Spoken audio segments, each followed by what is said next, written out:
What's up, YouTube? What's up, world? What's up, Facebook? How is life? I hope it is great. I hope it is wonderful.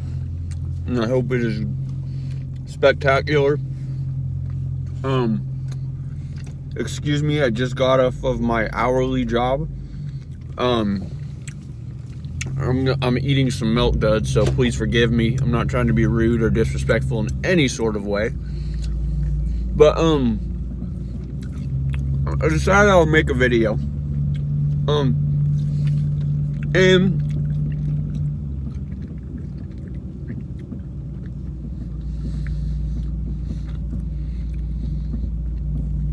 it's gonna fall into the life skills video category. Now, there's a good chance that you'll never have to worry about this life skill, but I'm just gonna make it for the fun of it, and also for anyone that does have it as a worry or as something that they think about. So the video is going to be about snitching, okay, and specifically what it means to specifically what it means to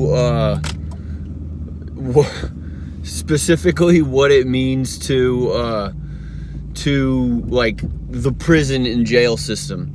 Now, in terms of the East Coast, I cannot speak because I now the whole gangs, prison gangs, you know, all that is like a California born thing as far as I know.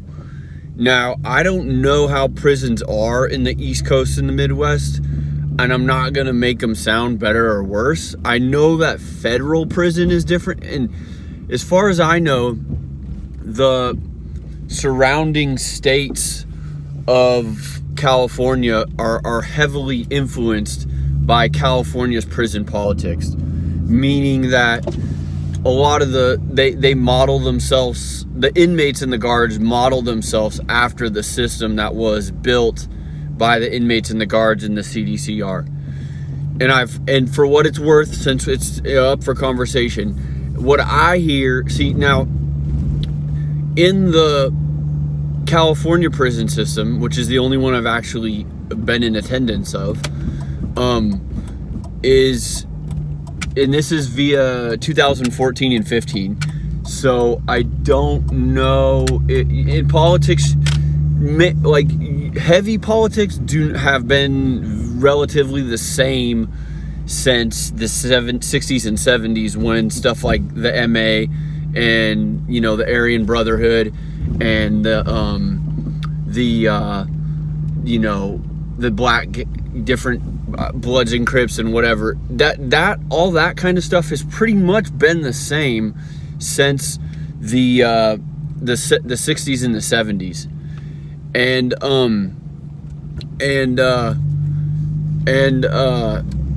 now what from my experience, there's small things that changes, but the main thing that changes is is actual yard security. And that being said is basically like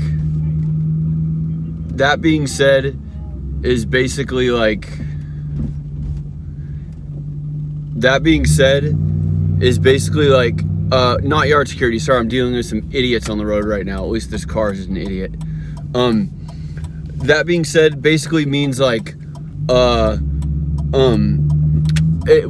one point in time, a yard could be a good yard, and by good yard it means that it's a mainline yard, which means you have a clean reputation, you have clean paperwork. And eventually what happens here and there is someone snitch. There's different levels of becoming dirty in the prison system in California, in the CDCR. And this video is about snitching, but once you have dirty paperwork, or once you you know, become a PC. Now in jail they call it being a PC, a protective custody. In the prison systems in California, it's called S&Y, Special Needs Yard. Okay, so it's the same thing. You don't necessarily automatically become S&Y if you're at protective custody in jail, because you go to county jail before you go to county jail before you go to prison. I don't think it's even possible to go straight to prison. You have to go to county jail, and if anything, you would go to federal after. It's just the way it is. And so if you for some reason become protective custody in jail, which is still terrible for your reputation, once you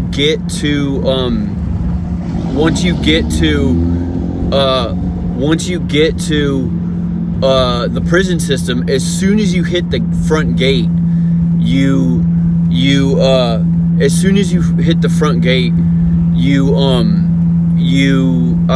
can tell the guard. They ask you, are you going to mainline or are you going to be S&Y? Now, if you tell them that you're going to be S&Y, I mean, right off the bat, to you as a person, as a human being, that might not be a problem to have that type of reputation.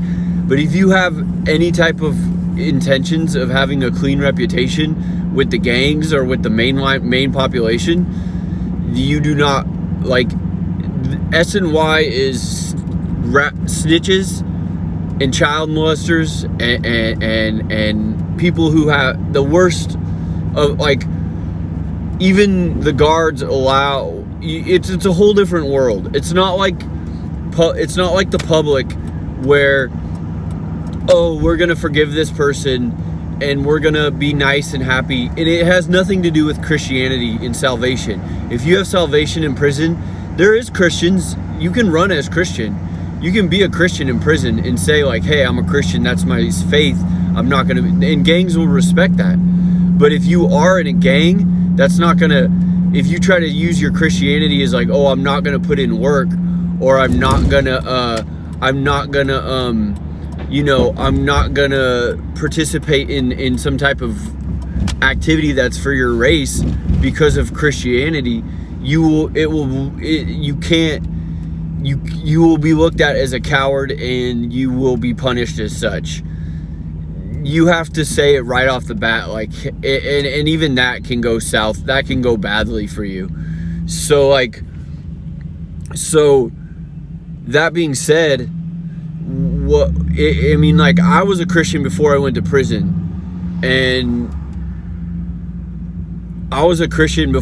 prison, and even there, when I was in prison, I checked in with before I went to prison, I was, heavily tied into Southsiders in Northern California who came from Mexico, and I was born in LA. So, but when I was in prison, I told the guards I was just a white. Now, on the yard, the Southsiders knew who I was, and the whites knew who I was. And the Southsiders and the whites eat and lived and do business together and program together, and it wasn't a problem. I checked in, I paid a tax on my own will, and I let the Southsiders know what my situation was, and they were cool with it, and it was all good, praise God.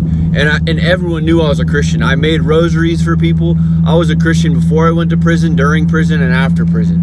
Now, I didn't use it as a cop-out when it came time for whatever had to happen. If you do that, it will fall on your reputation. So, all that 10 minutes into the video, if you don't care about being labeled by the prison population as a child molester or as a snitch or as the lowest of the low, and like I said, you can't be like, oh, I'm saved, I'm forgiven. No.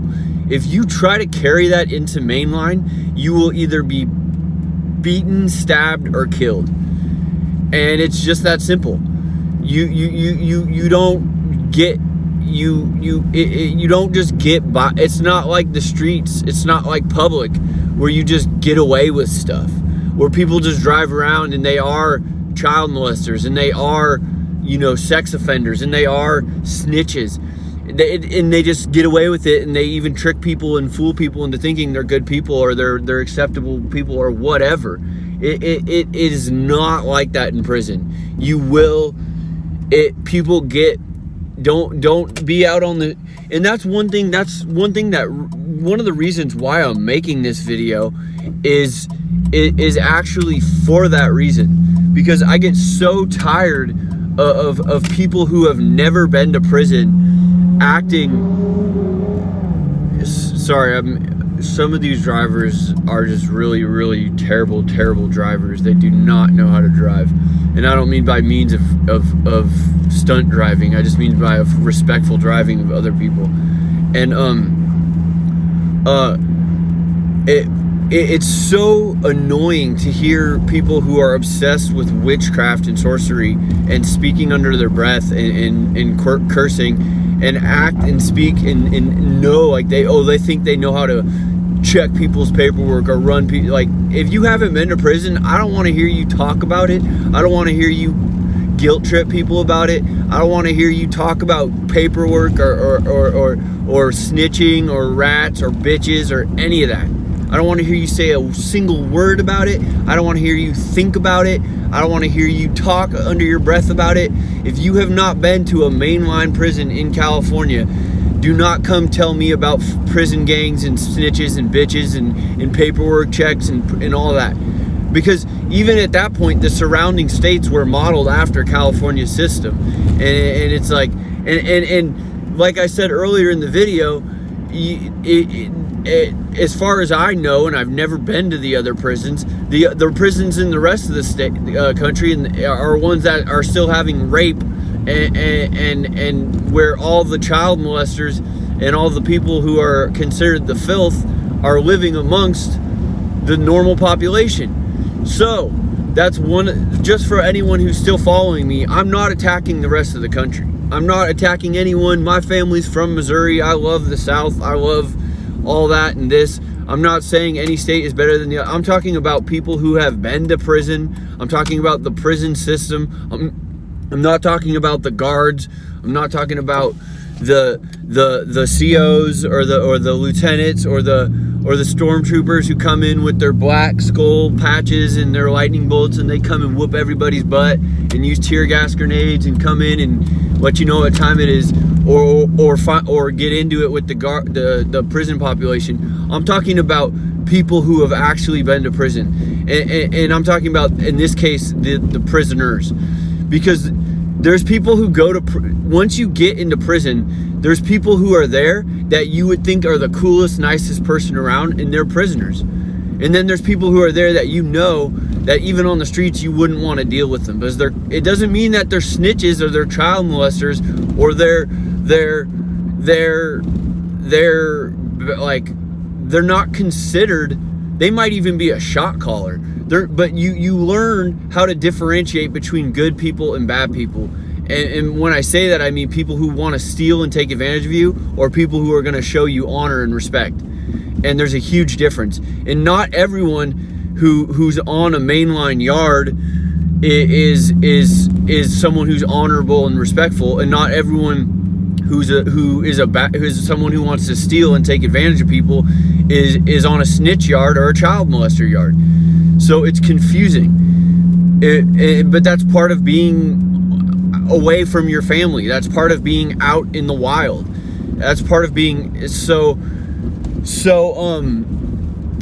that being said, I'm not saying that everyone who's been to prison in a different state, California has, they're harder or they're scarier or they're tougher or anything like that. No, I'm talking about what it means, what prison gangs are, what it means to check paperwork, and what it means to be a snitch or a bitch. Or people talk about doing people's laundry and being a bitch or putting in work or all that. I'm saying what it means to the original prison gangs of California. I was born in Los Angeles, etc., etc. Now, I've met people who have been to prison from other states who I respect just as much as more as people who went to prison in California. it has nothing to do with that. What I'm talking about is prison politics. And if you hear people talk about prison politics, that's what it is. So basically, one of the reasons that, and this is told to me by the gangs in the prison, one of the reasons why prison gangs were started was to protect the inmates. They weren't started by the guards. They were started by the inmates to protect the inmates. And protect them, A, from other races, and B, to protect each other from other races, and B, to protect each other, to protect from rape and that type of thing. Now, when I was in the California prison system, there was instances I heard about of people still being raped, and it was because they were a rapist. What they did was they tried to come into mainline. See, if you go to the gate and if you're in county jail and you say, hey, I'm a PC, I want protective custody, okay, that's your choice. You're gonna be labeled by the rest of the jail and prison population as a snitch, as a B word, as a child. You're only gonna be labeled as a child molester or a sex offender if that's what you have, and someone finds out about it. But if you go into if you try to, like, let's say you get charged with a rape crime and you're guilty of it. It's not something where you're like trying to prove your innocence because it's a lie, which I've heard of happening, but similar situations at least. But like, let's say you're a really terrible, nasty person and okay, I'll put it this way, because you could judge any person like that. But let's say you're a rapist and you rape a child and there's someone else involved, and you also become a state's witness against them. So you have a double your jacket is duly destroyed in terms of prison, in terms of the prison life. So let's say you're in county jail, because and again, I'm referring to California. I cannot speak for the other states. The only state I've been to jail in is California, and prison in California, and I've only heard that all the surrounding states are modeled after that system. In California, certain counties, they have heavy prison politics in jail. It doesn't mean that they're official prison politics. The only place you would actually really see that I'm knowledgeable of is Los Angeles, just because the South Sider, the Sureño population, is so high in Los Angeles and also in all the prisons in California that it's like the entry point for the Southerner gang to the prison system. So if you want to be a Southsider in prison and you go to LA County Jail with Twin Towers, whatever it is, I've never been there. I've only been into jail in San Diego in terms of Southern California. And as far as I know, you have to tell them right there, like, you better, and by clean paperwork, it means when you go to court, they give you papers about your court case. And if you don't get them, you would want to ask for them. You want to ask either your lawyer or your public defender. I want a list of my charges and also any type of court documents. That way, when you go to jail or when you go to prison, you can actually if you plan on being in a gang. Okay, see, in county jail in the rest of the state, it's pretty unlikely that someone's going to paperwork check you. I bet it happens, but the only place I've heard that it's really serious for the whites and the Mexicans is LA. Like in Sacramento County and Placer County, I never had my paperwork checked. I had people sneak into my paperwork in Placer County, but that's because they didn't know who I was, and I went into a cell.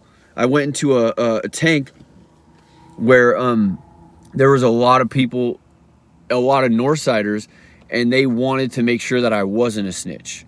So what they did, and that was my first time going to jail. So what happened was I went to some type of meeting outside of the cell, outside of the tank, and when I came back, I didn't even know what paperwork was. This was, like I said, this was my first time going to jail. All my court papers were on top of my bed, like someone had taken them out. I didn't know what happened. Looking back, someone went into my, and even, let me put it this way, they were kids, in my opinion. They didn't know what they were doing. The whites were basically running with the Northsiders, which would never happen in prison. And if it did, it would end immediately if it got to a heavy populated yard. So basically, the whites in Northern California they grew up with the Northsiders on the street. So they were in jail. They were mixing with the Northsiders and acting like they were the part of the same gang, which would never happen in prison. The whites and the Southsiders have been running together since the beginning of time, since the beginning of the gangs. So that was actually something. One of the problems I grew up with was that I was from LA and I was friends and aka family with Southsiders on the streets. So then when I went to jail at first in Northern California, it was really hard for me because all the whites and Northsiders ate and did stuff together, which went against prison politics. And they even used racist slurs like scrap, like it was okay. When you go to prison, when you're around people who are ready to kill and stab and beat, you don't use words like the N-word and scrap, or I've even seen racial tensions and possible riots end over a black person calling a white guard a cracker. Like, once you get to a mainline prison where there's places that are called Disneyland, and what that is, that's a low security yard, and in low security yards, it's called Disneyland, and they run usually very light politics, and it's usually older people, ex-gang members, overweight people who act bigger than they are, which is the same thing in county jail. I'm not disrespecting anyone who's on a low security yard. I've been on low security yards, but to be 100% honest, if you want to know the truth and you're watching my video,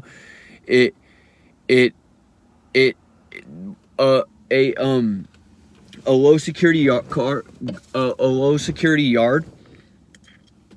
Now, it's not the same as a snitch yard or an SNY yard, but there's 4 levels in California. There's 1, 2, 3, and 4. 3 and 4 are heavy gang politics. They're usually always in cells, and that's usually where people get stabbed and killed and beat up, and you usually have to carry a knife or some type of weapon or put in work. It's not something I would look forward to unless you want to be heavy into gangs and violence. I was on a high security yard. It was 1, 2, 3, and 4, and but actually the heavier violence was at a different yard, but it was still 3. Anyways. So what happens is you go in county jail and in these yards that the old timers and the lifers and the gang members call Disneyland, it is, you get people who, they're not on the tough guy yards, but they're still in prison.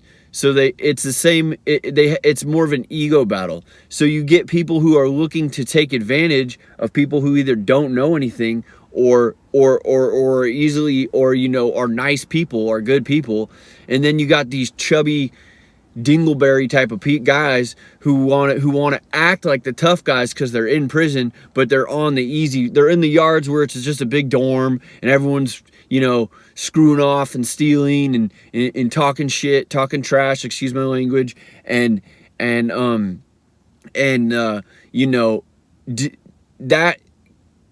it's funny because one of the things you learn is that, like, you go to jail and you're like, oh my gosh, I don't want to go to prison. Or you're on the streets and you're like, oh my gosh, I don't want to go to prison.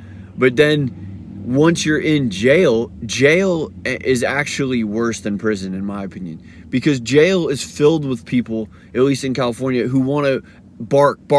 They want to yell and hustle people and take advantage of people and prove to themselves who they think or want to be. Once you get to I enjoyed my time more on the high security yard that was considered like a high point yard of the Mexican mafia. It was filled with skinheads, Bloods, Crips, and Southsiders, and like 3 Northsiders and like a couple of Bulldogs. Then my time on the low security prisons in Northern California in all the jails. So on the yard. So, and that's funny, is because the gang that I grew up in on the streets, whoever you think I am or know about me, I'm not trying to prove that. The gang that I grew up in the streets, Southsiders, prepared me and made me enjoy the time on the high security 3 and 4 yard, 1, 2, 3, and 4 yard. And once I got transferred to an outgoing yard, like basically they sent me close to my home to be released.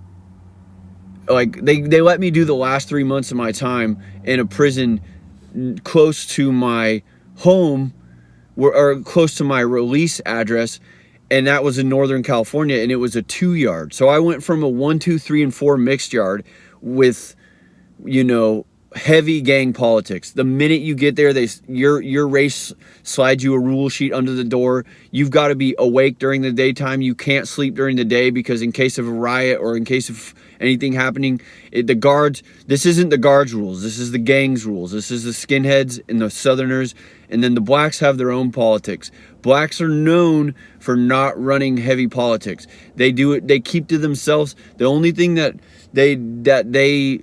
I was aware that I was told that they do is that they don't mix Bloods and Crips in the same cells. And I'm not gonna I love African Americans just as much as I love any white. I'm not racist, but I'm not gonna defend them and say, because whites and Southerners, the Northerners are modeled after the Southerners. Whether you like it or not, I don't hate Northsiders anymore. I'm not here to gangbang. It's just, unfortunately for them, not even really unfortunately, it's just the truth. The Northsiders are modeled almost exactly after the Southsiders, to the point where, they're number 14. It's the way they eat, the way they politic. The only difference is that because of the Bay Area and the Black Panthers and all the black people who come out of the Bay Area, they eat, and it's almost kind of humorous, because all the Mexican mafia and the skinheads and the Aryan Brotherhoods, all the guys that you see in American Me and all these prison movies, come from Southern California. And then, so all the whites and the Southerners go way back. Now, I didn't see a single Aryan Brotherhood member in prison. I saw all skinheads, which is basically like the grandchild of the Aryan Brotherhood. So it's not like there's like, the only real specific gang that is still so big and strong is the Southerners. Now the whites have the biggest white gang, I would say, is the skinheads, and then it breaks off into like Irish and different, but they're the one. Even the skinhead politics are so the whites and the Southerners have been eating and playing games and using the same showers and benches, and they don't live in the same cells, but that's been going on basically since the 60s and 70s. And it's almost kind of humorous that the Northsiders and the blacks do the same thing. Now, the biggest populations in prison, I'd say, is the blacks and the Southerners, the Mexicans and the blacks. The Northsiders are very low population. The whites are moderate. And then the others, which is like Filipinos, Islanders, any type of Asian or some, non-gang affiliate type of Pacific Islander, that thing, they're also a very small population. They're called other. They do whatever they want, but they mix with the blacks and the Northsiders. So if you go to a yard and there's 4 tables, and 2 of them are for the whites and the Southsiders, and 2 of them are for the blacks and the Northsiders, the others are automatically going to mix in with the blacks and the Northsiders. Now the blacks, the Northsiders the blacks are known for having no politics. It doesn't mean they don't fight. It doesn't mean they're not good people. It doesn't mean that, I made tons of black African American friends in prison.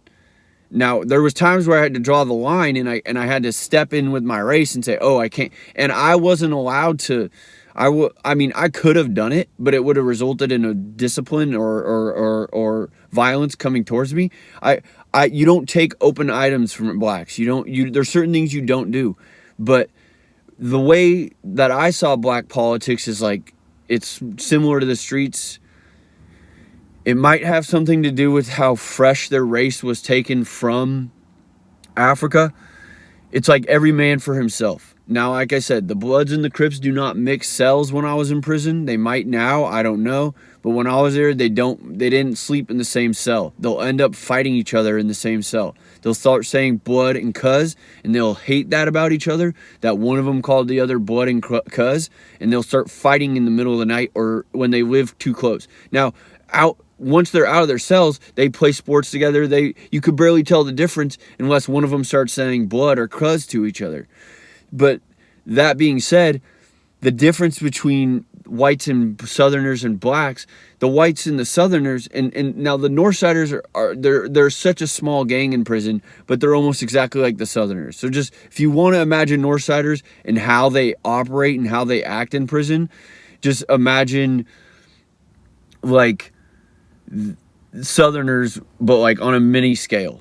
The only thing they do with the blacks, I've seen black Northsiders in prison, and I've seen black Southsiders in prison, but the only thing they do with the blacks is like use the same tables, use the same showers. It doesn't mean that they're going to eat an open product from a black, because they still have their own rules in their own gang. But like the whites and the Southerners, they will plan out and do an attack. It is very rare that you'll just see a fight break out between a white and a white. But now most of the prison violence is in the same race. So basically, most of the violence you see is whites within whites, or Southerners within Southerners, or blacks within blacks, or others.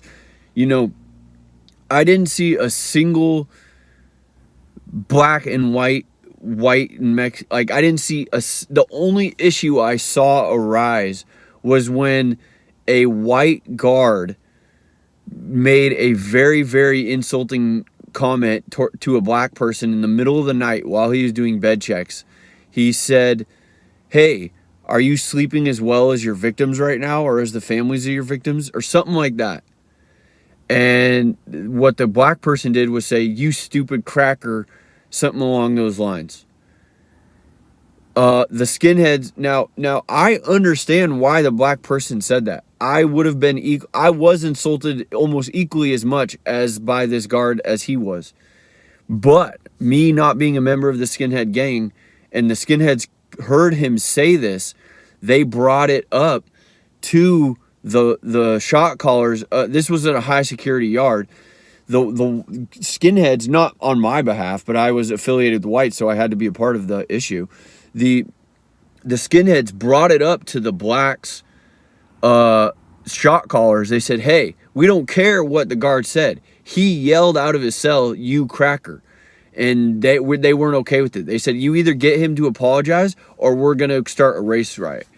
And so what happened was, even though people understood why this African American person had said this to a guard, the black person ended up apologizing to some degree to the rest. He basically, by that is like you yell out of your cell an apology, and he basically, it wasn't like he was a B word or he was a punk or anything like that.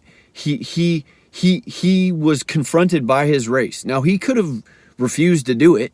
He could have fought his own race, but once you get to a high security yard with gangs, you're basically committing suicide by doing that. Or you might climb the ladder and become a shot caller. You might tell your race, "No, I'm not going to apologize," and you end up fighting 3 guys at once, and then everyone thinks you're the baddest guy. That kind of stuff can possibly happen. But in this case, what happened was the whites told the blacks, "Hey, we didn't like that he yelled cracker out of his cell." The blacks said, "Okay, we kind of agree with you. So, hey, look, man, you need to yell out an apology." And he did, and that was it.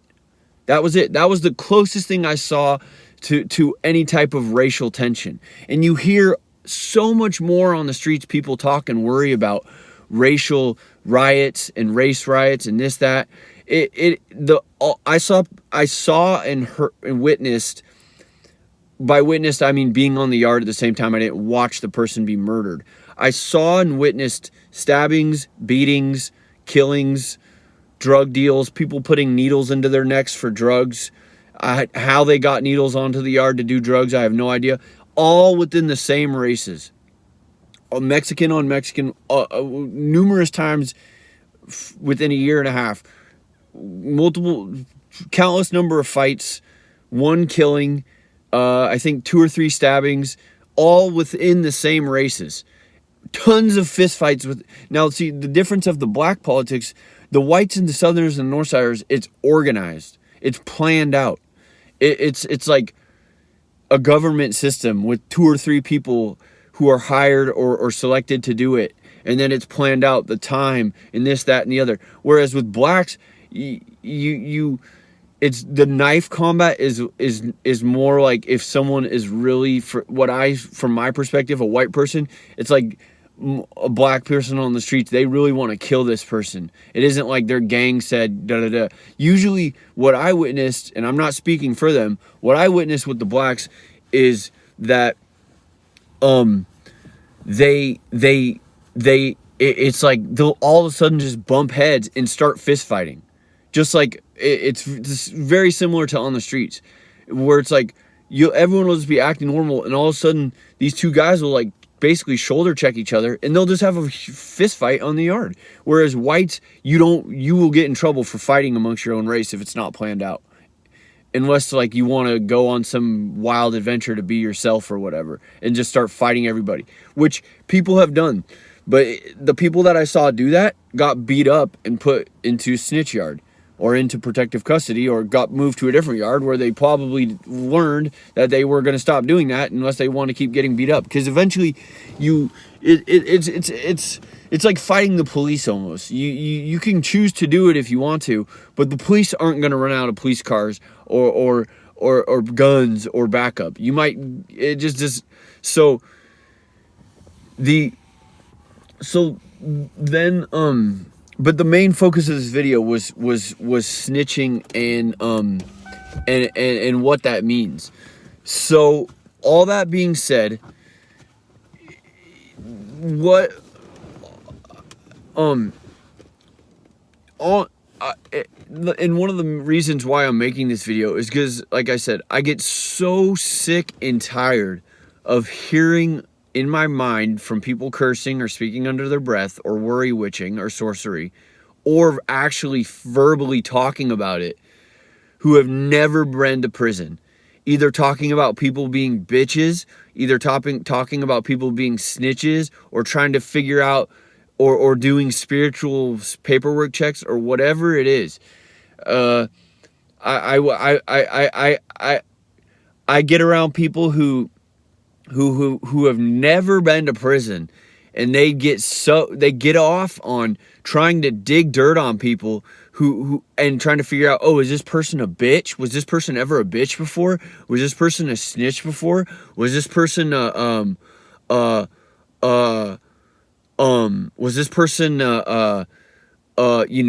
what, like they act like they've been to prison, or they try to do it and they know nothing about it. And that's why I'm making this video, to let you know, and to kind of explain, my perspective on it, Matthew Harrison Allen. So in jail, a snitch is, a lot of people get away with snitching in jail because prison politics don't apply. They're very rare. Like I said, the only county I really know that really puts it to politics is LA County, and surrounding Bakersfield, maybe, which would be which is Kern County, and which is 661, and that's just because there's so many Southsiders there, and the Southsiders are like 80% of the prison population. That's why they run real prison politics. I'm not aware of any other counties that actually enforce prison politics amongst races, as in racial gangs. So, in county jail, to be a snitch basically means you were involved in a crime, and you became a state's witness to get a lighter sentence. And usually, in order to be a snitch, you have to have co-defendants. You have to have people that committed a crime with you, and you become a state's witness to get a lighter sentence. And in doing so, these other people usually get a worse sentence. Now, there's other types of snitches who are people who basically give up information to the law enforcement or to the police or the agencies, and I've never been a part of that or understand it really, but basically, I guess but I've heard of stories of people who excuse me while I catch my breath for a second. I've heard of stories of people who, they've been in jail, and then the first 48 or some type of TV show comes on, and it shows them on that show giving up information to the police or to detectives, and then they get in, the jail, they become known as a snitch. Or, I don't know exactly how that would work. I don't know if the police, there could very well be people in prison who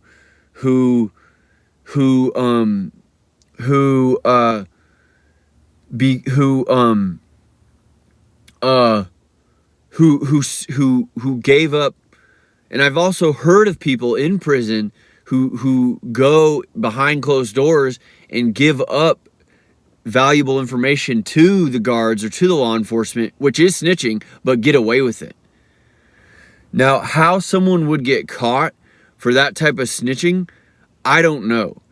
The only type of way I've heard of them getting caught is by being seen on TV, because usually if you have bad paperwork, it means you either committed a crime that involves rape or child molestation or some type of crime that is not accepted on mainline prison.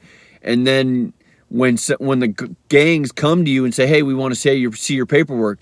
See, if you have dirty paperwork, unfortunately, the smart thing to do would be to tell them right at the gate, hey, I want to be on an S&Y yard. Unless you want to go to a mainline yard, see, if you, they're going to check your paperwork.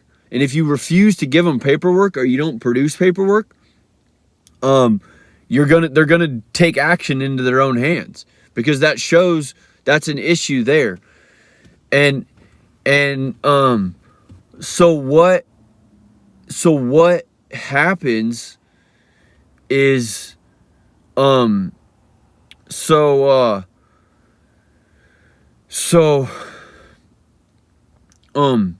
sorry, it's triggering a crazy story in my memory now, but there's no point in telling the story. So by dirty paper, if you, there's also this thing called dry snitching. So what dry snitching is when you go on the phone and you intentionally see, a lot of times in county jail and in prison, the guards are monitoring, the police and the law enforcement are monitoring the phones all the time. So what dry snitching is when you get on the phone and you basically, I dry snitched on myself by accident.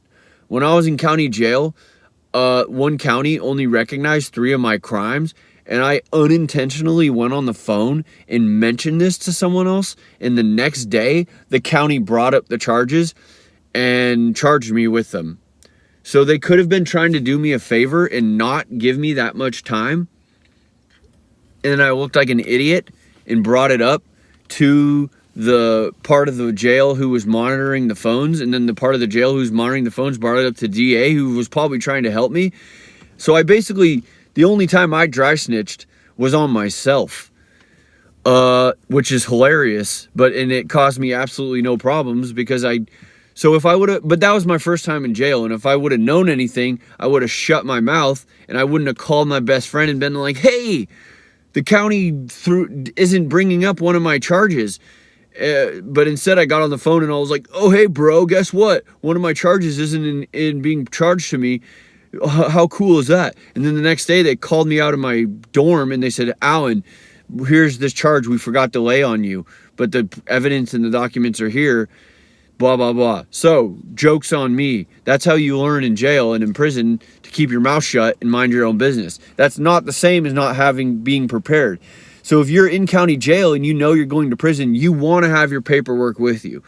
I got into uncomfortable situations because I didn't know to have my paperwork, and I didn't know because the Sacramento white boys did not lace me up or help me, because, like I said, they weren't running prison politics. They were eating and sleeping with the Northsiders. And when I got to mainline, I didn't have the proper paperwork, and it caused delays. But at the end of the day, I had clean paperwork, so it wasn't an issue. But it actually, like I said, if you were in county jail, you would want to have your paperwork with you. And what your paperwork is it's a list of your charges that you're now, like I was talking about those other situations. If there's people who snitched in a detective investigation room, or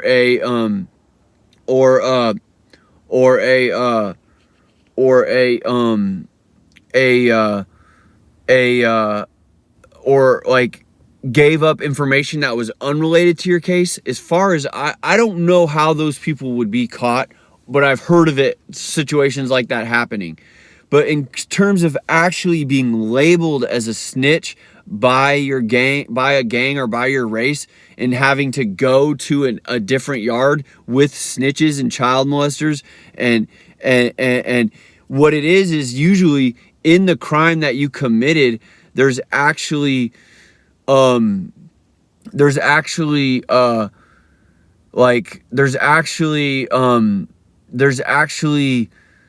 like you had co-defendants with you, and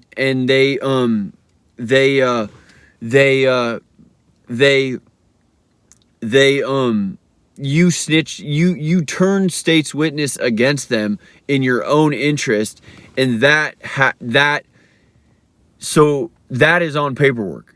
Not only does it show the crimes you committed, but your statement, your co-defendants are going to go to mainline, and they're going to alert the gangs in the races that you did that. And then your paperwork is going to show your statement on there. The guards do not care at this point. They're not going to. That's what protective custody and S&Y special needs yards are. And it's not, and in the prison population, it's not a good thing. Even to the point where when I got out of prison and I went and checked in with my post-release community supervision, they even went. I was in the waiting room waiting for my agent, my parole officer or whatever. Parole is different nowadays in California. Parole nowadays means you had a violent crime and you were doing 80%. That it 80% time of what your sentence is. I didn't have violent crimes, so I didn't have parole. I actually got really lucky because when I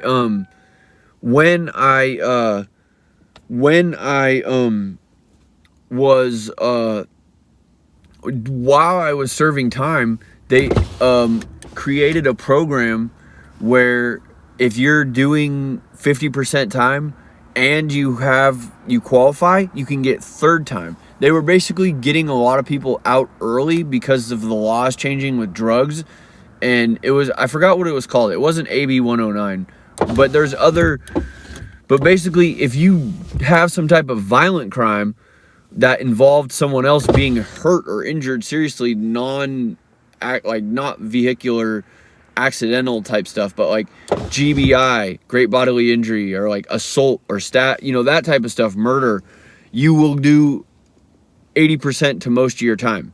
And the more fights and the more crimes you commit behind bars, the more of your time you will do. So if the judge gives you a 10-year sentence with 50, you do 5 years of good time, or 80% with violent crime, etc., etc. It breaks down. It gets super confusing, but the more you know about it and the more research you do, the more protected you are, and the less time you'll do, and the more programs you can get into. But the main point of this video was for was for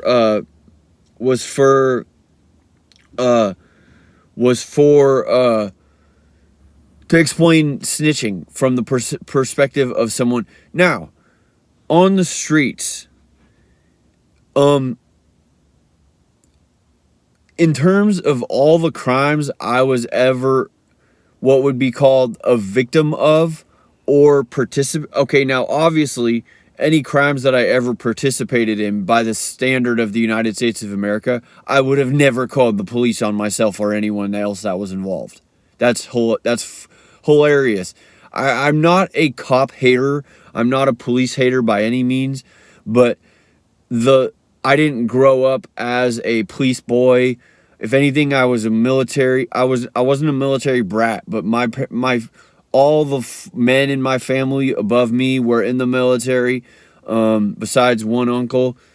Both my grandfathers and most of my great uncles and my dad were all in the military, and I was not.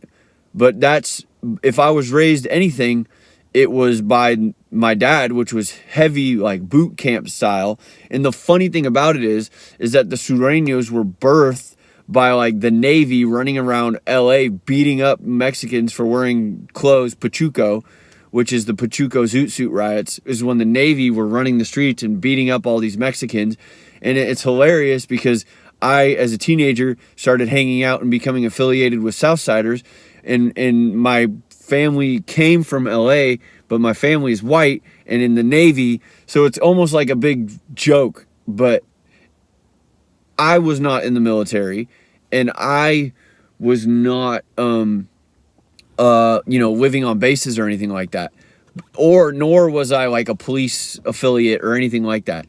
The only time I ever got into with the police is when and I'm speaking against the specific officers in counties that hypocritically violated their own laws and their own laws and they basically committed crimes against me they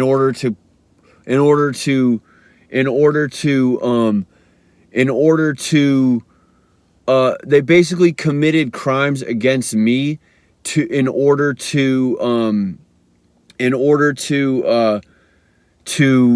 charge me with crimes, which doesn't make sense and is hypocritical by American standards, and it's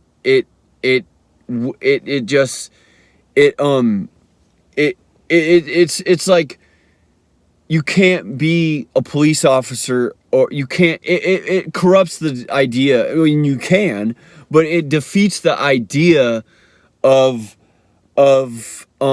it defeats the idea of being. It's like being a lawyer and then lying or going. It just defeats the purpose of the job if you're not gonna enforce the laws or live by the laws that you're enforcing on other people. So that was the only time as a young adult that I dealt with that, of like being angry at the police or being mad at the police. Now, in terms of the everyday person, so being a snitch, if you're going to call someone a jail snitch or a prison snitch, there's pretty specific things that you have to like do, or like in jail, you have to like go to a closed room and be like, oh, this person beat up this person in jail. Then you're a jail snitch. Or, commit a crime with people and then tell on those other people. And then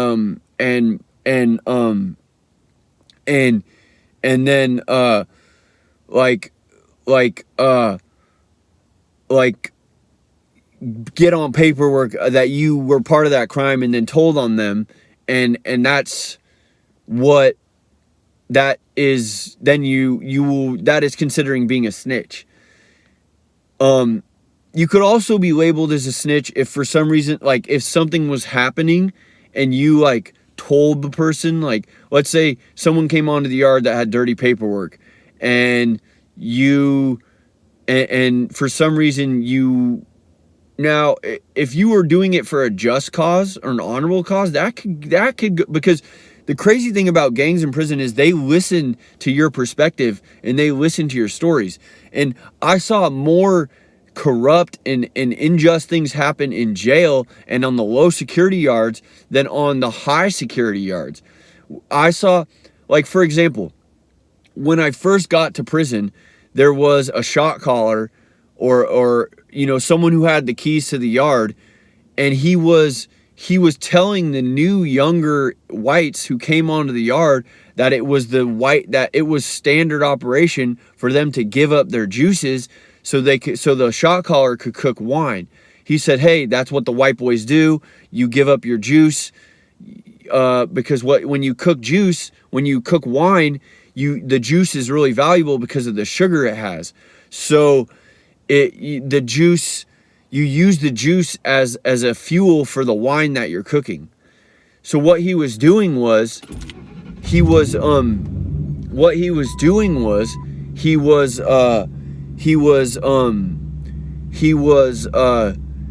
extorting. This is actually extortion. The new white boys were coming onto the yard, and he was telling them, he wasn't like pressing them and being like, "Yo, homeboy, give me your juice or I'm gonna whoop your butt," or da da da da. That would be an immediate issue. He was slicker than that. What he was doing was he was including me. This was like a big tattooed guy, face, all that. I'm not gonna mention his name out of respect, even though he was coming to the cell and going, "Hey, homeboy, here's the rules. This is the white," acting, because he was the shot caller. So of that yard. So and then he was adding his own rules to it. And he was saying, "Hey, it's also all the homeboys, all the white boys, what we do is we give up our juices and our apples because we cook wine. And then if you want a cup of wine, you can buy one, blah, blah, blah." Oh, okay. So you get on the yard and you're scared or you're nervous or you don't be tough. You don't want to use the word scared or whatever. You don't go there, and it's pretty rare someone comes to the yard first time to prison. "Oh, I know everything about gangs and politics and this, that, and the other." It's pretty uncommon. So you say nervous, you could say willing, trying to impress, you could say whatever you want. For my case, I don't want to say scared, but I was even pretty young, and like I was tougher after prison than before. So I don't know. I wasn't scared to die or anything like that, but I was nervous. I was nervous because I didn't know what to do or what was normal. I was nervous because at the time I grew up around. Anyways, so when this big tattooed up guy comes to my door and he's like, "Yo, homeboy, this is the whites, this is the rules, da da da da," and he's like, "By the way, the whites give up their juices and their apples because we cook wine and then you can buy." I'm like, "Okay." I mean, he didn't tell me, "Hey, bitch, give me your wine," anything like that. But he told me it was part of being a white boy. So what ended up happening is the bigger shot callers caught wind that this guy was extorting the new white boys. He was doing this to multiple people in new situations, and he ended up getting beat up and stabbed, and he snitched.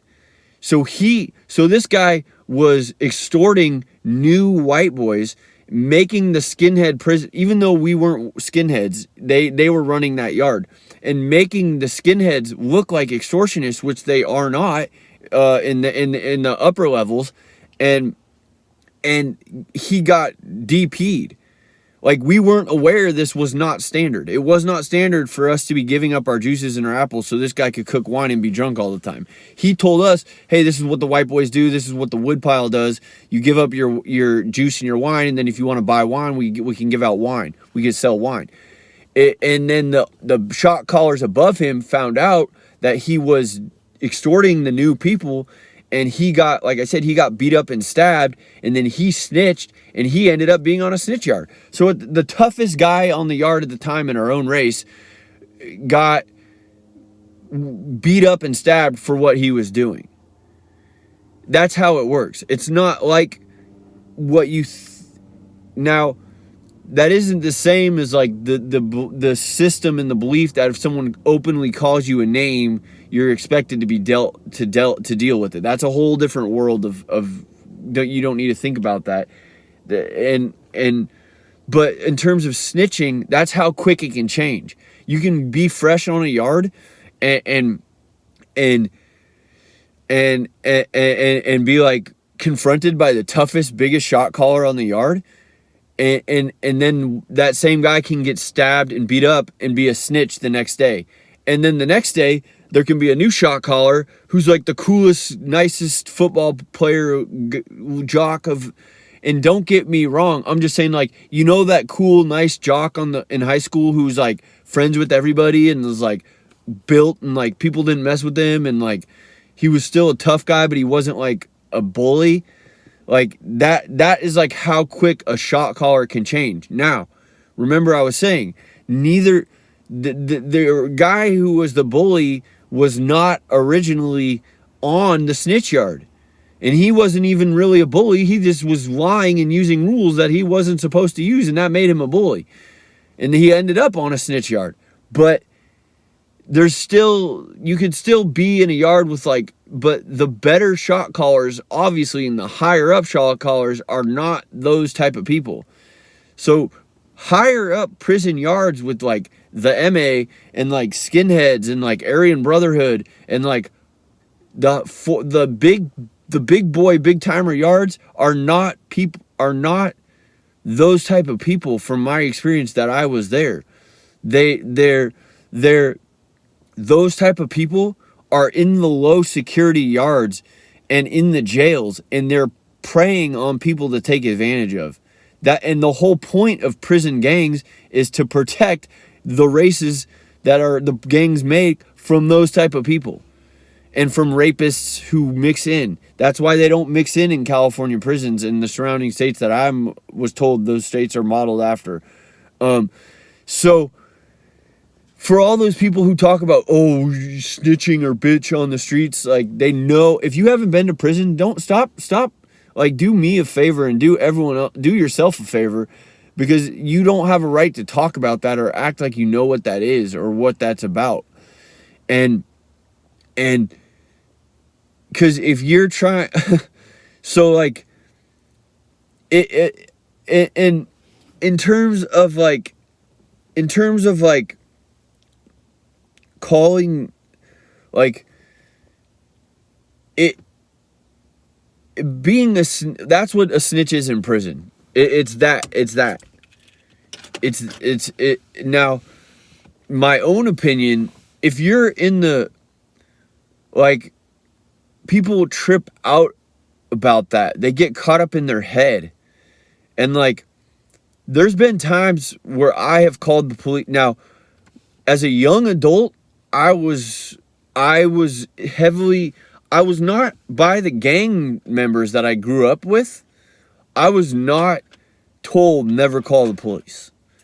Now, it was more under the influence of popular music and pop culture that I was told and trained, basically rap music trained me, don't like, and actually kind of like African American culture. I grew up as under the heavy influence of it. I'm not saying it's a bad thing. That's just being born in Pasadena, California, going from, a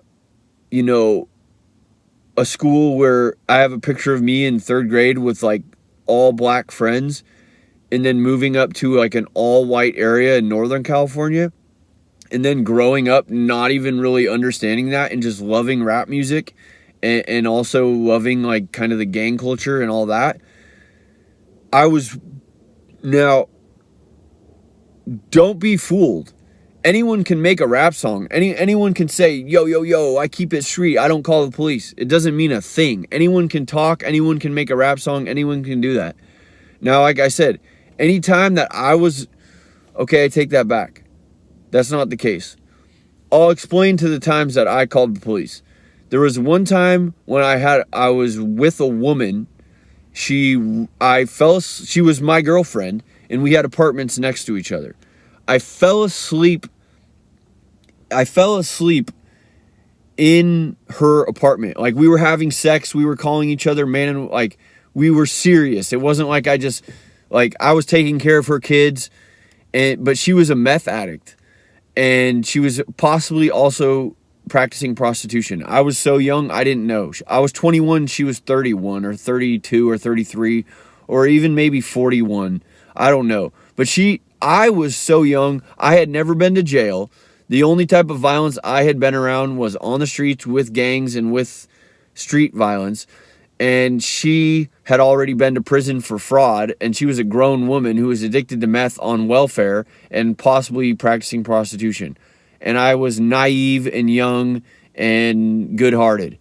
And I fell asleep drunk in her apartment, and my apartment key fell out of my pocket. Now she got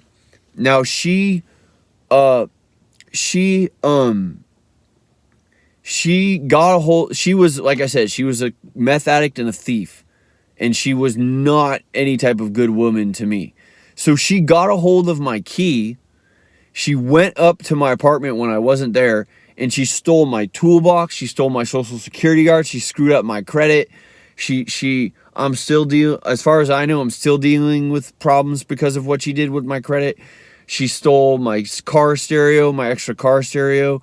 She robbed my apartment and then went and sold all my stuff to fuel her drug addiction, and then lied about it to my face. And then she made the excuse to slash my tire, and she was and then on top of that, she took full advantage of me being a young, white, naive to racism and stuff like that. Like, I grew up loving black music, loving black people, and she was coincidentally an African-American person, and I moved from a nice area that I had been put in by my parents, because when we moved from this LA area that was like black, Asian, Mexican, and white, the reason we moved was because our house got robbed. So at 10 years old, we moved up to Northern California to an all-white rural area. And then when I got older, I moved and started paying my own rent. I moved into Sacramento, into a more African-American urban area, because that's what I could afford. Paying at minimum wage jobs where I started doing drugs and not going to college like my parents wanted me to, and all that.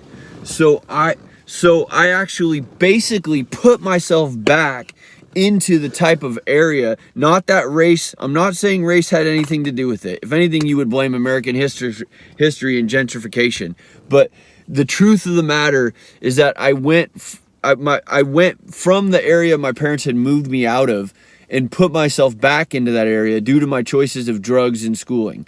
So this African-American, me being a white young male who was involved with gangs and drugs, wanting to prove myself to the streets, I went into I'll tell you point blank. I went into Stars territory, basically. It was a north side. Okay, so Sacramento, when I was living there as a young adult, was north. South Sac was Zilla, the Bloods, and there was also Southsiders in South Sac. Very rare, like a few and far between. Me and my friends being some of them. And Zilla, different neighborhoods in Zilla. There was Cuckoo Fab, which is fuck a bitch. Excuse my language. God forgive me. I'm speaking truth in this video. That was South Sac. They stand differently. Well, not necessarily. Okay, so in the North Sac, which is like the 50 is the divider, and I'm not speaking for the Bloods. I'm speaking from the perspective of a white person who was affiliated with the Southerners, and we used to get into it with them because they didn't keep their side of the deals. I was in jail with Mozzie, and Mozzie was cool. Mozzie was part of Zilla. He pretty much made Zilla famous from my perspective. And I didn't ever do drug deals with Mozzie in the streets. I didn't do gun deals with Mozzie in the streets. But I did do drug deals and gun deals with other Bloods and other Northsiders because Mozzie isn't a North Sider. He's a black blood. He's a Zilla blood from South Sacramento, Oak Park. I was baptized in Oak Park, in a church in Oak Park, and I knew Mexicans who live in South Sac. But I didn't ever live in South Sac, and I didn't grow up in South Sac. But I went to South Sac. I went to church in South Sac multiple times. I was baptized there. I met Mozzie in jail. He was really cool. It's right when his music career started taking off.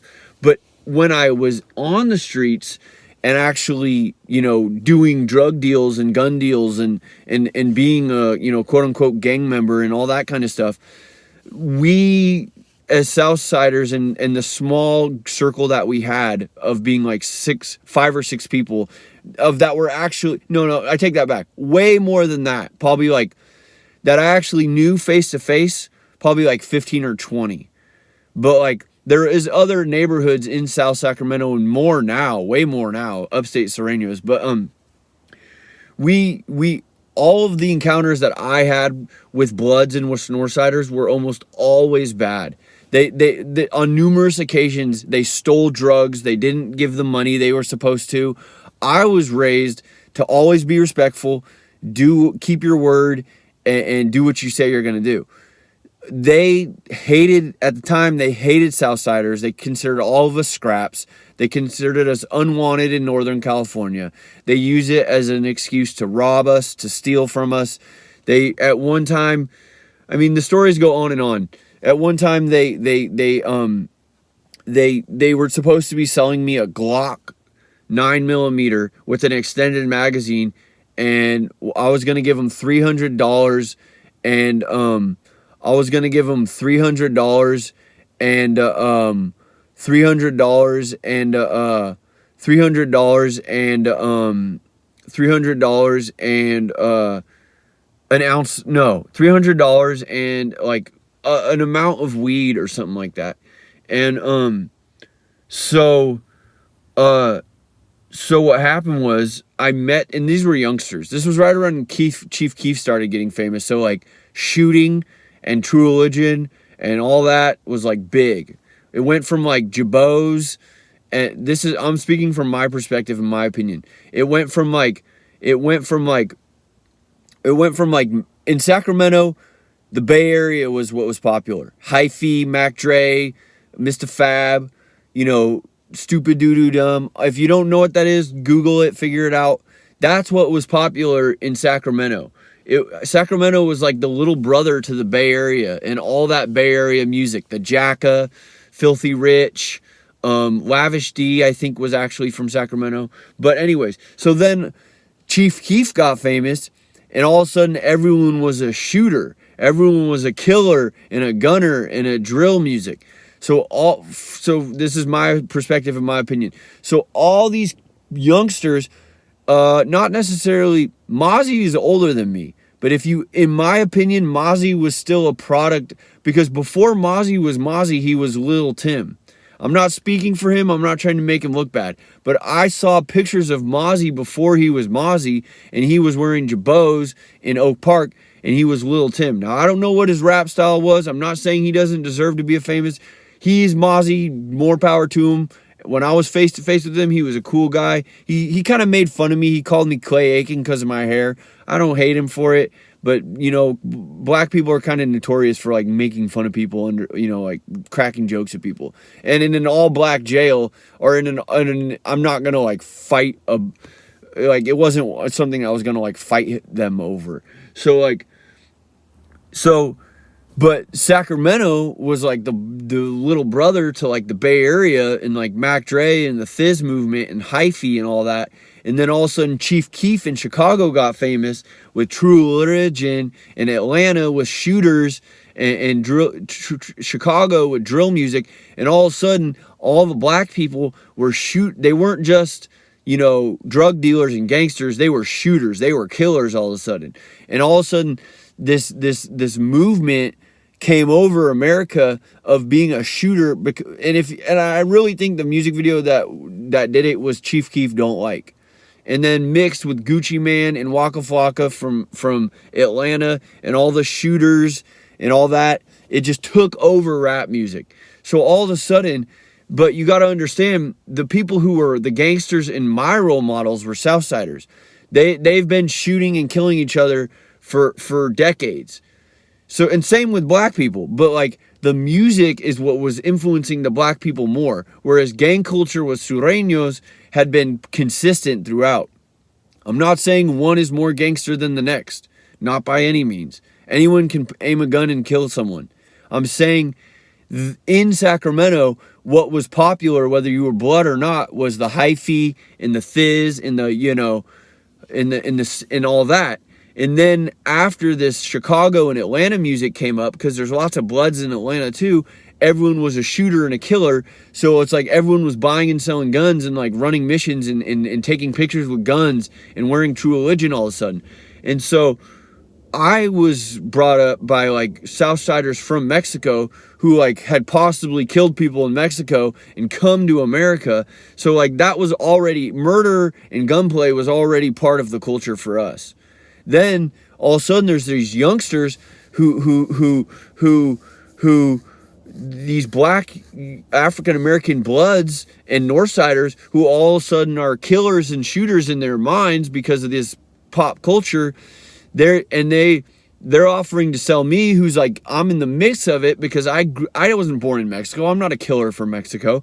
So, but I'm a white boy from LA who grew up as kind of like a under the African American culture and the Sureño culture, but I'm still an American who grew up privileged and provided for, and so I'm in the like borderline hood of North Sacramento, which was Stars territory, which is the enemies of Zilla, which is mixed in with Northsiders.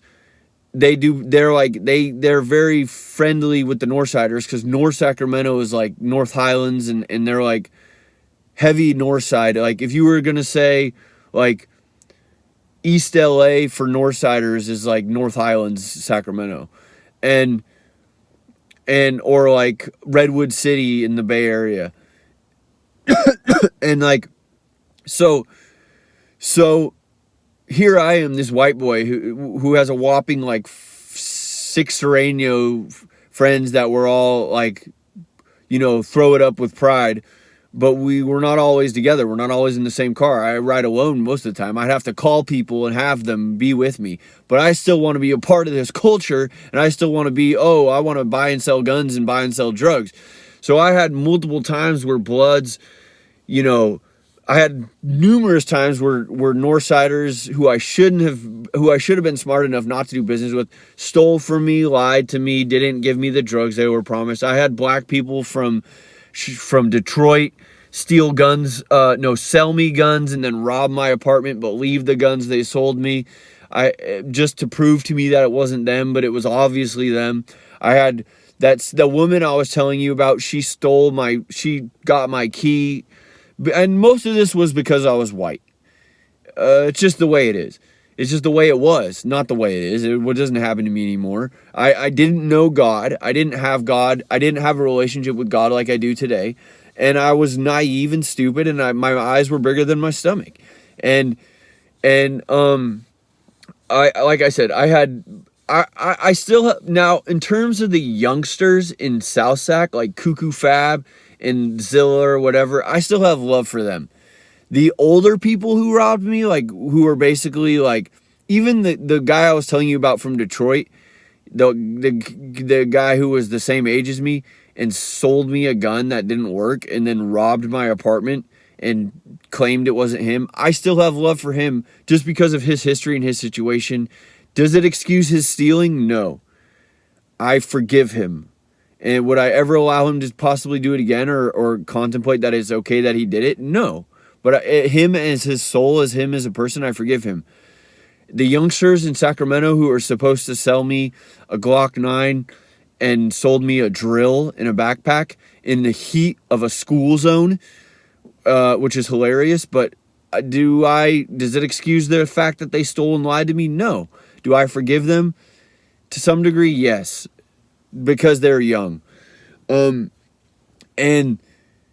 the people who are older than me and like robbed me for drugs or stole from me or like robbed my apartment because I was young and naive, I forgive them out of Christ, out of Christianity, but their behavior was unexcusable. They're not young, they're not unexperienced, they're not desperate. They took full advantage of another human being who was offering them either money or love.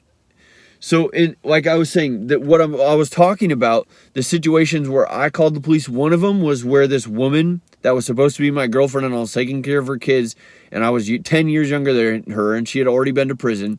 She stole my apartment key, robbed my apartment, and then I was so mad at her that I thought, now see, the reason I called the police was because she was a woman. So when the police came and asked if I wanted to press charges, I said no, because I knew that would be snitching. I said, I just want my stuff back. And he said, okay, well then I'll ask her to give it back. I never got my stuff back. The cop was, and it's probably for my best interest, but no, it's not for my best interest. See, it was stupid. I should have taken matter. What I wanted to do was break the windows in her apartment and make equal cost to her for what she had cost me. But like I said, I was taking care of her kids, and I was treating her kids like they were my own, and it was an apartment filled with all women and children. So me being 21 years old, not knowing how to get back at her, not knowing how to handle the situation, I called the police, and the police came out, the sheriff actually, Sacramento sheriff, and they said, well, what do you want us to do? I said, I just want my stuff back. And they said, okay, well, are you going to press charges? And I said, no. And they just left. I never got my stuff back. I never put my name on paperwork pressing charges. She never went to jail for it. She never got, so looking back, it was completely pointless and desperate that I called the police on her. And I never did anything like that again.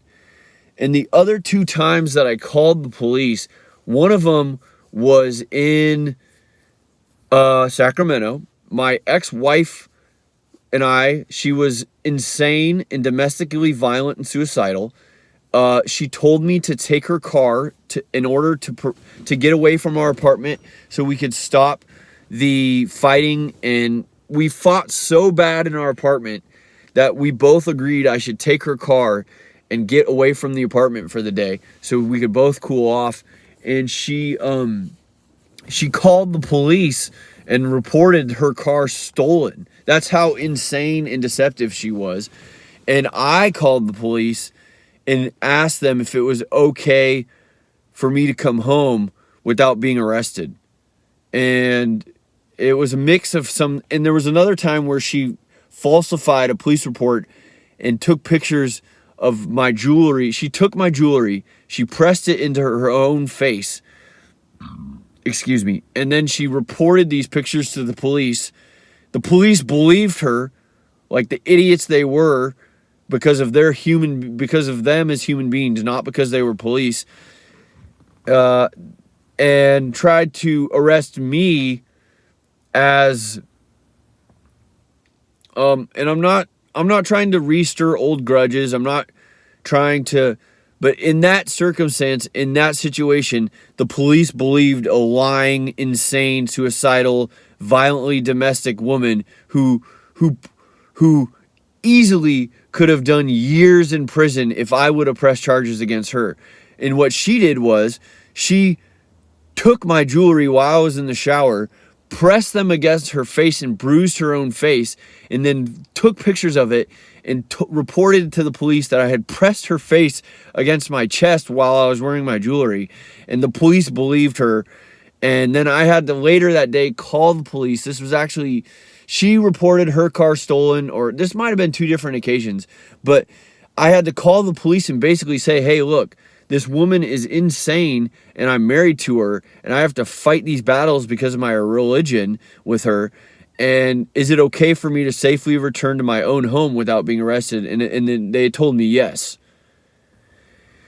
The other time, and that's the only times that I've contacted police besides reporting a suspicious vehicle on the side of the road because I didn't want someone to crash and die. It had nothing to do with me. It was a traffic report out of interest of religion out of other people. It was not. There was a car abandoned on the side of the road in the most unsafe, ridiculous spot, and I called him and I said, hey, I don't know what's up with you guys. I'm not trying to get anyone in trouble. I'm just saying there's a car on this exit that literally is unsafe and dangerous for the rest of normal people driving, and someone should do something about it. And the other time was in Las Vegas. Shout out to Las Vegas, who I love. And I still have lots of love and respect for the Las Vegas PD.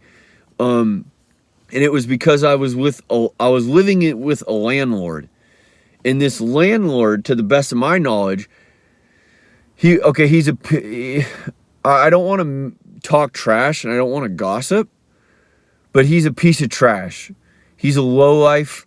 He tried to take advantage of me while I was renting from him. He did take advantage of me. I'll leave the conversation there. But basically what happened was he got in my face. I'll put it in the most PG terms, and leaving out as much nonsense as possible while I can. He basically got in my face and tried to get violent with me while I was living in his apartment and renting from his spare room. So the way that I was raised is when someone gets in your face, you don't call them a bitch, you don't call them a punk, you say, hey, look, if there's a problem, we can take it outside. You might sound like, oh, catch me outside. No. This is the way that I was raised, and the way that I've always handled it since I was raised this way, is if someone physically challenges you like that in a situation where you're in a place to do it, like for instance, if you're at work, I'm expected to treat someone, I treat people with respect. If I'm at work and I care about my job and someone gets in my face knowing that I care about my job to try to get me fired for start getting in a fight, that person is the bitch. Why? Because they know that you care about your job and you don't want to get in a fight. So they're purposely baiting you to get in a fight when they know you're not going to get in a fight because you value your job. That makes them the coward. That makes them the bitch, because they're purposely starting a fight that they know the other person's not going to do. And they think they're outsmarting the bitch system, when in reality, they're the one being a bitch because they're starting a fight that they know they don't have to do. I was raised by honorable people who attempted to kill, who in one situation attempted to kill me and didn't even take my cell phone, didn't even damage my car. And so like, there is huge levels of differences between honor and fighting and combat and stealing on the streets that people have absolutely no awareness of. And from my perspective, 80 to 90% of the people on the streets in any state that I've ever been to are cowards and thieves and liars. And when I say on the street, I mean out doing drugs, committing crimes, being violent, whatever you want to say, out on the streets. If you don't think you're out on the streets, then don't worry about it.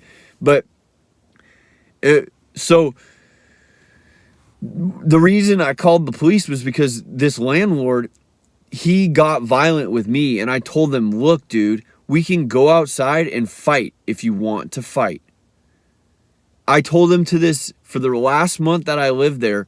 Every time he got in my face, I said, we can handle it like men if you want to. He's no. And as far as I know, he even learned tactics from the police on how to subdue someone, which were basically rape defense tactics. And as far as I know, he was a rapist. So on the last day that I was moving out, I wasn't raised to beat people up. I wasn't raised to start fights that people aren't. I was raised to defend myself. And so on the very last day when I'm packing and doing laundry and using the bathroom, he won't stop blocking the doors, and he's heavier than me and older than me, but I still to this day believe 100%. I still to this day believe that I would beat him in an honorable fight. But what he did was, on the last day, after I had already given him every opportunity to fight me, every time he challenged me to an honorable fight, and on the very last day, after he called the police on me. And then on the very last day, he wouldn't stop blocking the doors and terrorizing me. So I called the police and said, hey, we need some type of mediator because this landlord is not allowing me to move out of the house, which is so stupid and insane and backwards. And basically what he was trying to do, and looking back on it, he was trying to redeem himself. He knew he looked like a bitch. He knew he looked like a coward. He knew he looked like the punk that he is. And on the very last day, he wanted some type of redemption. So he got in my face to the point where where the only solution that I saw, because he wouldn't step outside. And even when the police were there telling him to leave me alone and let me pack and get my stuff, I still told him, dude, we can go outside and fight right now with the police right here. And he still wouldn't do it.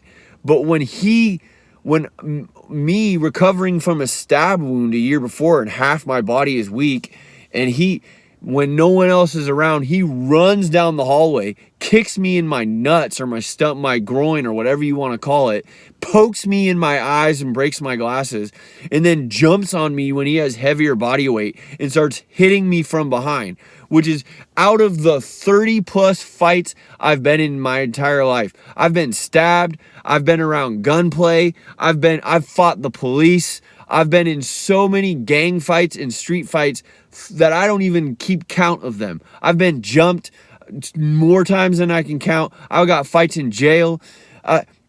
Not once have I kicked anyone. Have I kicked anyone at all? For one, I was trained to box. Have I kicked them in the nuts? Have I poked them in the eyes? Or have I jumped on them from behind? Or have I used the world as leverage intentionally to subdue and pin someone and then punch them in the back of their head and tried to make them? I have never once done that. Not once have I pulled those types of bitch ass cowardly tactics and moves. Like I said, those are the type of moves that they teach females to fight rapists. And this dude who I offered, the minute he got in my face, I told him, let's step outside. Let's go outside and fight. Not all 30 days that he had the opportunity to do that, not once did he accept that fight. Then on the very last day, he runs down the hallway and does all this to me, and being 50 or 100 pounds heavier than me, and jumps on me, and my left arm is still healing from being stabbed by a woman who cut my bicep. And man, I still hate this guy so much. I'm not going to say it, but I still despise this. Like I was raised and trained to fight with honor, and I always have. And to be this disrespected and humiliated by another male, it still hurts me and leaves a very, very, very nasty taste on my, not on my honor, on my ego. And my ego doesn't matter at the end of the day. But I have to explain to myself what really happened and how low and what a coward he really was sometimes. Because sometimes I let my ego get the best of me and I think to myself, oh, he beat me up. He won the fight. But in reality, he took full advantage of me and took full advantage of a cowardly opportunity and used it to beat up someone while they were down, which is such a coward. But anyways, so that was the other time I called the police, not because he was beating me up, because I didn't press any charges or do anything about him beating me up or even anything like that. The reason why the police were there, I had to call them to mediate the situation because I'm not just going to start hitting someone. I wasn't raised that way. I wasn't raised in abusive situations by my parents. On the streets, I was in abusive situations, but I wasn't raised by abusive parents. So if I'm in a living situation where I'm trying to, on my last day of my lease, where I'm trying to pack and use the restroom and do laundry, and the landlord is violently trying to stop me, I wasn't raised, or is it in my natural physique at that moment, to just start punching this person, and he's heavier than me, so it's going to be a little harder for me just to wrestle him. Like, there's not much of an outcome that's going to happen from that between more violence. So what I figured as after a whole month of offering this guy to fist fight and him calling the police on me, and him now violently not allowing me to pack my clothes and leave, I'm going to call the police and say, hey, can you guys please mediate this person? He's your bastard child. Come take care of it. I don't look at that as snitching. I look at that as the police dealing with their own problem, because as far as I know, they're the ones who trained him to fight that way. And he's the one who called them. And if he would have handled it like a man on the first day when he got in my face, I can almost promise you we would have gone outside, fist fought, and then it would have been that. We probably would have kept distance, and we would have respected each other. But he fought with cowardly tactics, and it ended, and I still consider him a coward to this day. So that's that. But anyways, so if you're living and you've never been to jail and you've never been to prison, first off, stop trying to accuse other people of being a snitch or a bitch or a coward or whatever it is until you know they're that. Now, in terms of calling the police, I don't attack people for calling the police. I don't label people as snitches for calling the police. I label people as snitches for calling the police if they're... See, I was raised by a code where you don't, even if you are the criminal, the Southsiders that I was raised by, we don't steal and we don't lie about, we don't do that kind of stuff. So even if the police are our enemies, like for some reason the police are trying to arrest us or accuse us or whatever, it's not going to be because we broke into someone's house and robbed or robbed a store. Because what we did was fight Norteños. We fought Norteños who called us scraps. We fought Norteños for territories in Northern California, which is stupid because it was Northern California, but we were young and we wanted to prove ourselves as Southsiders. That's what we did on the streets. And we ended up getting in trouble for guns and drugs and cars and stuff like that. We didn't get in trouble for robbing houses or for that kind of activity. So the type of activity that would be like, that would involve snitching wasn't that type of activity that we were involved in. Like if 3 people were out robbing, now I'm not saying it didn't exist, because as a youngster I learned not to steal from not from only gang members, but from karma. That's where I also learned not to steal, was karma. And I got my karma. For the stealing that I did do, I got my full karma, plenty of karma. There's not a drop of me that has stolen since I got my karma. And there's not a drop of me that believes I deserve any more. That is Satan attacking. And I hate human beings who leech onto that and try to take it like it's their right to karma someone else, when I know very well what my relationship with God is and where it is and what has happened in my life. No human being has a right to judge me or accuse me or say what my karma is. They don't know me. They don't know my walk with God. And I consider that a satanic activity, and I hope you fall into your own traps and receive your wages for your sins. But that being said, Christ is my salvation and the Holy Spirit out to whoever wants it. I wasn't involved in the type of activities that would have snitching in it. So I wasn't in a situation where I would be calling the police to snitch or be in a situation where I'm on paperwork for snitching. Most of it was myself or activities that had nothing to do with, like, I went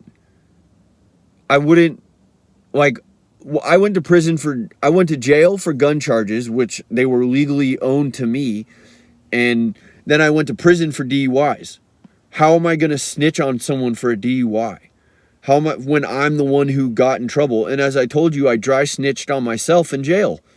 The police had the DA had let one of my DUIs off my charges because I got 6 DUIs within 4 months. It was insane. I basically went on an insane tangent of mental breakdown and cars and insurance and money. It was insane. And I ended up going to prison for 1.5 years because of it. And I went to jail and prison for 1.5 years because of it. So I didn't have anyone to snitch on. But in terms of the everyday world, if you think of yourself as a criminal or a gangster or whatever, and you're involved in activities that are either associated with those lifestyles, or like if you're out, I'm not promoting crime or hoping crime happens in this nation, but if you're out committing crimes and then you somehow choose to get the police involved, like me living in my apartment trying to move out, the landlord was the criminal. He's the one who involved the police. He's the one who assaulted me, and I didn't even press charges. See, that's where but if you're out like, oh, doing licks or selling drugs and you involve the police, that's where you become a snitch. Okay? But if you're just the everyday citizen and you choose, now like I said, I was raised in a culture where if you get into a fight with people, or you get, because that's what we were as Serenios growing up, who I grew up with, whatever you want to call me, Matthew Arsenal, white boy, whatever. We were involved with violence. That's what we did in the streets, and sold drugs. And I got in trouble for drugs as a youngster. I didn't get in trouble for stealing and for. Now, if you're out doing that kind of stuff and you involve the police, that's where you become a snitch. But if you're the everyday citizen, not all everyday people are involved with gangs or been in gangs or consider themselves gang members or ex-gang members or prison or jail or whatever. See, just coincidentally, the prison gang and the street gang that raised me, there was no stealing. So it was never an issue. But if it's, and hopefully if you're an everyday citizen and you're involved with some type of theft or stealing, you are a criminal. And if you somehow put the police on your side with incriminating other people, or like if you're out committing violence and then you involve the police, that makes you a snitch. That makes you a snitch. Like, of all the violence I was involved in with the street, I never once pressed charges on anyone, nor did I involve the police because of violence. That's just how I was brought up and raised. And but if you're the everyday person and you're out, you pay taxes, you live in this country. I don't consider you a snitch for involving the police or calling the police. And I don't like when people do that, because now, if you are involved in crime enough to where you're going to prison or jail and you are getting on paperwork, creating statements against other people to get less time, that is where you have to be careful becoming a snitch.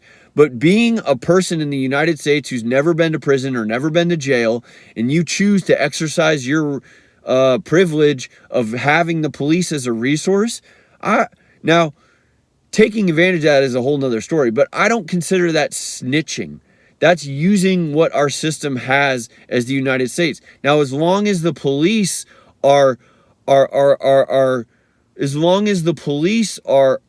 not corrupt and are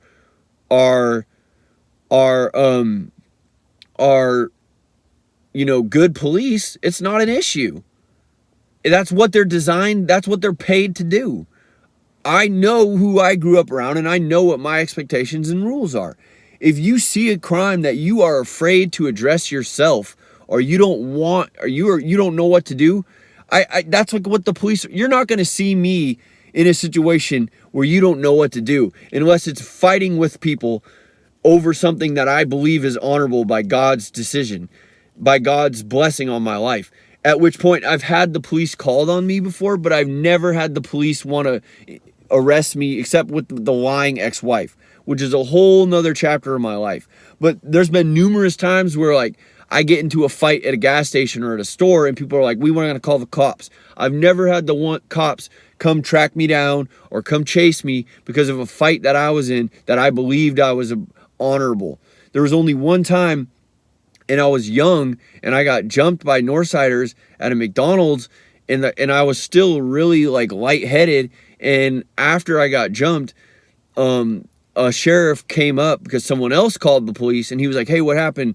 And I was so like ditzy and so like incoherent from getting jumped by these Northsiders at McDonald's that I think I said like, oh, they went over that direction, or like he asked me like who was, like I didn't press charges. I didn't tell them who they were. I didn't give descriptions, nothing like that. I just said, oh, it was some Northsiders.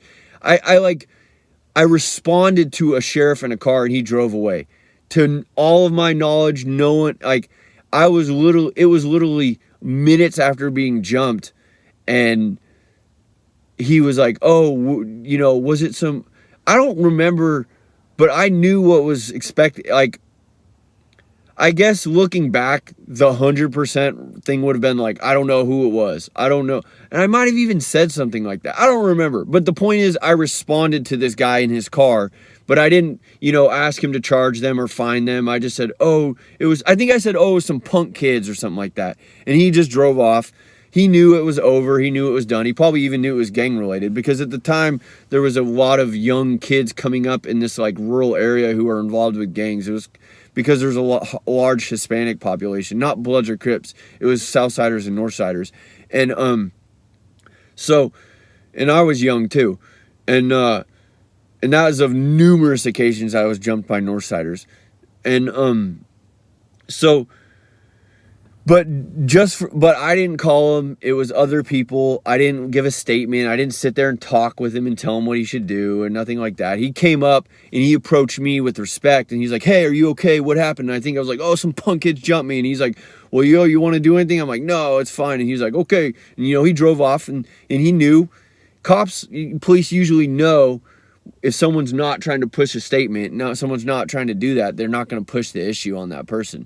But if you're just the everyday person, the citizen of the United States of America, and you choose to, you know, don't let these sorcerers and these witches and these people who have never been to prison and never been to jail put these massive, like sometimes you get in like AA meetings or NA meeting, or at work or on the streets where most of these people would be the snitches, or like, example, in the spiritual realm, I was at a new job the other day, and I get around all these like young people and like people who like want to be gangster, right? I'm not saying I'm not attacking any of these people personally, but like, to my knowledge, none of these people have been to prison. None of these people are officially gang members. And of all my 16 years of being involved in a gang and loving this country and police and God and Jesus Christ all at the same time, and I was officially allowed to step out of the gang. I've been on the prison yard with what today would be considered, I mean, like, I don't care how many ways you want to paint it up and down. Like, it doesn't matter to me. I'll tell you what you learn at the end of the day. The United States is America, of what street gangs were originally designed for, doesn't exist anymore. There's no part of America where there's blacks or Mexicans being chased around by police for the clothes. Well, on a lighter scale, humorously, okay, yeah. If you see a cholo or black person decked out in gang gear, the police might still want to like chase them down or like investigate them. Nothing like the Crips in Harlem, you know, Harlem Nights, or the Zoot Suit riots where Mexicans were literally being beat down by the Navy just for being Mexican and wearing clothes. It doesn't exist today. There's no... what I learned is that Northsiders and Southsiders, there's good and bad on both sides. And I don't consider myself, I know where, like, I learned that, like, at the end of the day, there's people trying to act tough, trying to prove stuff to themselves. I went to prison, I went to jail, I got in fights, and that's that. I still have friends, I still have loyalties or whatever, but like, it isn't, you learn to see past it, just like everything else in life. I'm in no way am I promoting gang violence? Am I supporting it today anymore? Am I saying it's better than any type of violence or this violence or that violence? No. And most of it honestly gets on my nerves. Example being, I'm at this new job, and for some reason, all these cooks and all these dishwashers that I'm working with are like still caught up in the life that they like want to be gangster. I want to do my job and get paid and go home.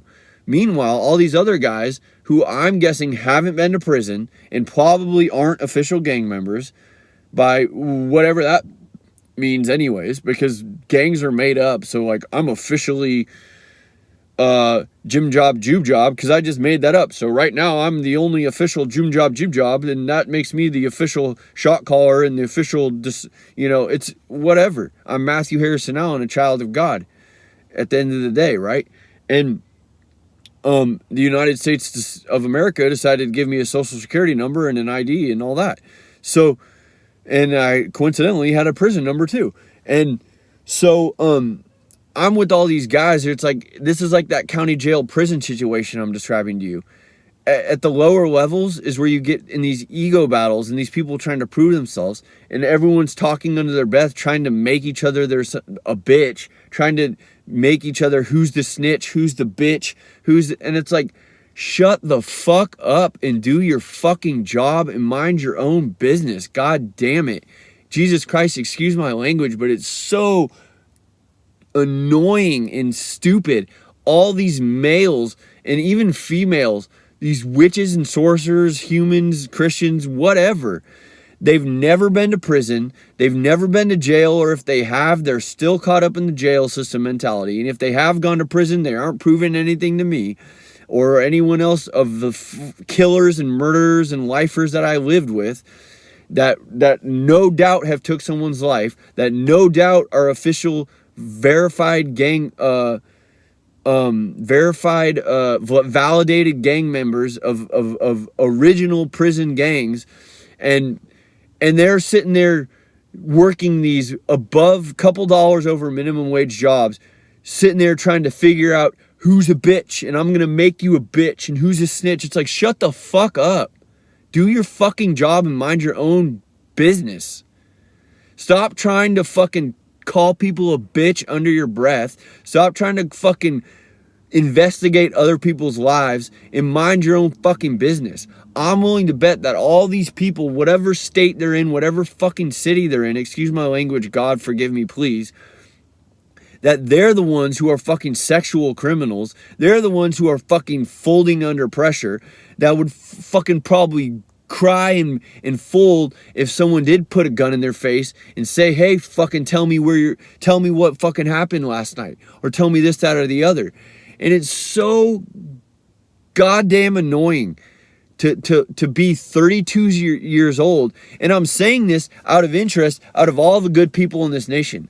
Because there's good people in this nation that have never been to prison and that have never been to jail, and they're being, and I'm trying to protect them from being manipulated and lied to and fooled and hustled by these wannabe gangsters, because that's what they are. And most of these people will joke about and be like, oh, those are look at these, because they are. They're wannabe gangsters. They're wannabe hustlers, and they think that they get it. I'm gonna call people a bitch under my breath. I'm gonna find a snitch. I'm gonna do. You, like I said, you go to prison and you get around people who have actually took a life with their hands, and I'm not saying join the military and went across seas with a million rounds of ammunition and pulled the trigger at someone while you're trained and paid $100,000 a year, or whatever, $50K a year, to go over with all your brothers and pull the trigger. No, I'm talking about they physically on their own took someone's life and then have to sit behind bars because they did it. And think about every day how they killed someone, or two people or three people, and that the rest of their life is taken away because of that. Or that, however you want to look at it. I met people behind bars who were military vets. I'm not downplaying soldiers or military vets. I'm just saying there's a difference. And if you don't think there's a difference, then you don't know what I'm talking about. And you should maybe humble yourself a little bit. But I'm speaking to the good population of the United States, or any of my audience. Don't buy into these bitch, snitch, sorcerers and witches, human beings, whatever they are, who think they're pimps and gangsters because they fucking pester people and harass people by speaking down to people under their breath because they think they're better than or superior. And that's why I made this video, is just expose them, because 9 times out of 10, they're the ones, I want to say 10 times out of 10, they're the ones who are the snitches and the bitches and the cowards and the snakes and the liars and the ones who fold. And my prison stories go to tell that. And it's so hilarious because I'm a nice person, and I've been a nice person, and some of the biggest, baddest people that I met because like I said, I was tougher after I got out of prison. I met tough people in prison and in jail, and you know what some of they told me is that don't take my kindness for weakness. And that's what these snakes is a compliment. Snakes are cool animals. That's what these cowards and these liars and these thieves, I'm going to practice my Christianity right now and speak kindly. That's what they do. They prey on good people, and then they make you feel like, oh, you call the police or you use the police here. No, calling the police and using this police is not the same as being a snitch or a liar or a bitch or a coward. That's what they are for using the devil to try to prey on people. All right? So praise God, praise Jesus Christ. Please forgive my language in the video. It's late. I don't want it. This video became way longer than I expected it to be, but all glory to God. I hope this enlightens you if you watched it. I hope you are free of any evil people in your life, and you can live freely and not be coerced or extorted in any way by manipulators and liars and violent people, and weak violence, not war violence. And anyways, goodbye. Please like and subscribe, comment, etc.